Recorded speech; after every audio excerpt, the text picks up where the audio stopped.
यहाँ कुछ और प्रसिद्ध पुलिस केस हैं जिनका दुनिया भर में ध्यान आकर्षित हुआ है।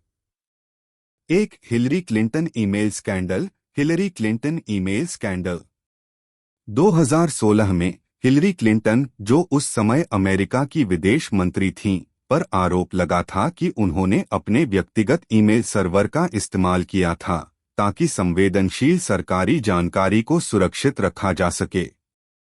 एफबीआई ने इस केस की जांच की, जिसके परिणामस्वरूप कुछ ईमेल्स लीक हुए और यह स्कैंडल अमेरिकी राजनीति में विवाद का कारण बना। 2, रूपर्ट मर्डोक का जासूसी scandal. The news of the world phone hacking scandal. British media tycoon Rupert Murdoch की media company news of the world में फोन हैकिंग का स्कैंडल सामने आया था। 2011 में यह खुलासा हुआ कि मर्डोक की कंपनी के पत्रकारों ने कई मशहूर हस्तियों, राजनीतिज्ञों और आम नागरिकों के फोन हैक किए थे ताकि वे विशेष खबरें प्राप्त कर सकें। यह स्कैंडल इतना बड़ा था कि इसके परिणामस्वरूप कई पत्रकारों को गिरफ्तार किया गया और अखबार को बंद कर दिया गया। 3, गुलाबी panther heist. The Pink Panther heist.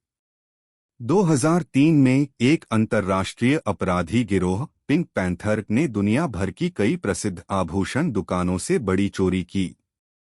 इस गिरोह ने स्विट्जरलैंड से एक गुलाबी हीरा ग्रेट पिंक चुराया। उनकी चोरी की तकनीक और कौशल ने पुलिस को लगातार चुनौती दी। हालांकि कई सदस्य पकड़े गए, यह गिरोह अंतर्राष्ट्रीय स्तर पर प्रसिद्ध है। 4, चिली का एटमी जासूसी case. Chillies atomic spy case. 1980 के दशक में चिली में एटमी रहस्यों की चोरी की गई, जिसमें चिली के कुछ सरकारी अधिकारी शामिल थे। यह केस वैश्विक स्तर पर महत्वपूर्ण था क्योंकि इसमें एटमी तकनीक की चोरी और इसे अन्य देशों को बेचने के आरोप थे। इस केस की जांच में कई अंतर्राष्ट्रीय एजेंसियों ने भाग लिया और इसने चिली की सरकार को बड़ी मुश्किल में डाल दिया। 5, अफगानिस्तान की हेरोइन तस्करी का case. Afghanistan heroin trafficking case. Afghanistan दुनिया के सबसे बड़े हेरोइन उत्पादक देशों में से एक है और वहां से वैश्विक स्तर पर हेरोइन की तस्करी एक बड़ा मुद्दा है। 2000 के दशक में तालिबान शासन के दौरान अफगानिस्तान से हेरोइन तस्करी के वैश्विक नेटवर्क में शामिल व्यक्तियों की गिरफ्तारी और जांच जारी रही। इस केस ने अंतर्राष्ट्रीय पुलिस एजेंसियों को मुश्किल में डाल दिया और इस मुद्दे पर वैश्विक ध्यान केंद्रित हुआ। 6, कनाडा का Lionel Leech case. Canada's Lionel Leech case. 1980 के दशक में कनाडा में एक बड़ी वारदात हुई जिसमें एक प्रसिद्ध व्यवसायी लियोनेल लीच की हत्या की गई। हत्या की जांच में पुलिस ने कई सालों तक मेहनत की और अंततः 1990 में मृतक की पत्नी और उसके सहायक को गिरफ्तार किया। इस केस ने कनाडा के न्यायिक प्रणाली को चुनौती दी और इस पर कई डॉक्यूमेंट्री फिल्में भी बनी। 7, Neil Feld case. The Neil Feld case. 1990 के दशक में अमेरिकी व्यापारी नील फेल्ड का अपहरण किया गया और इस केस में पुलिस ने अंतर्राष्ट्रीय स्तर पर जांच की। अपहर्ताओं का उद्देश्य बड़े पैमाने पर फिरौती लेकर नील को छोड़ना था। अंततः 1995 में नील को बचा लिया गया और अपहर्ताओं को गिरफ्तार कर लिया गया। 8, James Holmes aurora Colorado shooting case. James Holmes Arora Colorado shooting. 2012 में जेम्स होल्म्स ने कोलोराडो के ऑरोरा शहर के एक सिनेमाघर में गोलीबारी की, जिसमें एक। यहाँ कुछ और प्रमुख और ऐतिहासिक पुलिस केस हैं जिनका वैश्विक स्तर पर व्यापक ध्यान आकर्षित हुआ। 21, चार्ली मनसीन और डेनियल मनसीन। The Menendez brothers case. Charlie और डेनियल मनसीन दो भाई थे जिन्होंने 1989 में अपने माता पिता जोसेफ और मैरी मनसीन की बेरहमी से हत्या कर दी थी। यह हत्या अमेरिका में एक प्रसिद्ध और विवादित मामला बन गया था क्योंकि उन्होंने दावा किया था कि वे वर्षों से शारीरिक और मानसिक शोषण का शिकार थे। मामले की जांच में कई मोड़ आए और अंततः दोनों भाइयों को आजीवन कारावास की सजा मिली। 22, Richard Ramirez the night stalker. Richard Ramirez the night stalker. Richard Ramirez एक अमेरिकी सीरियल किलर था जिसे 1980 के दशक में कैलिफोर्निया में कई हत्याओं और हमलों के लिए जाना जाता था।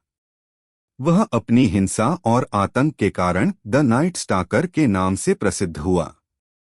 उसकी गिरफ्तारियों से पहले पुलिस और जांचकर्ताओं को उसे पकड़ने में काफी समय और प्रयास लगा। अंततः उसे 1989 में गिरफ्तार किया गया और उसे मौत की सजा दी गई। 23 एलिजाबेथ वाटरमैन ट्रैवल्स के missing case. Elizabeth Waterman the travels missing case. Elizabeth Waterman एक युवा महिला थी जो 2005 में एक अकेली ट्रिप पर यूरोप गई थी और अचानक लापता हो गई। उसके लापता होने के बाद मीडिया और पुलिस ने हर संभव रास्ते से उसे खोजने की कोशिश की, लेकिन उसका पता नहीं चल पाया। उसकी लापता होने की घटना ने उन मामलों को उजागर किया जहां अकेली यात्रा करने वाले लोग अचानक गायब हो जाते हैं। इसका परिणाम यह हुआ कि यात्रा करते समय सुरक्षा उपायों को लेकर जागरूकता बढ़ी। 24 gallery of crime the Jacinto murder case. The Jacinto murder case. यह एक हाई प्रोफाइल मामला था जिसमें एक व्यक्ति का दोषी ठहराया गया था जो अपनी मां के साथ एक महान आपराधिक गैलरी में शामिल था।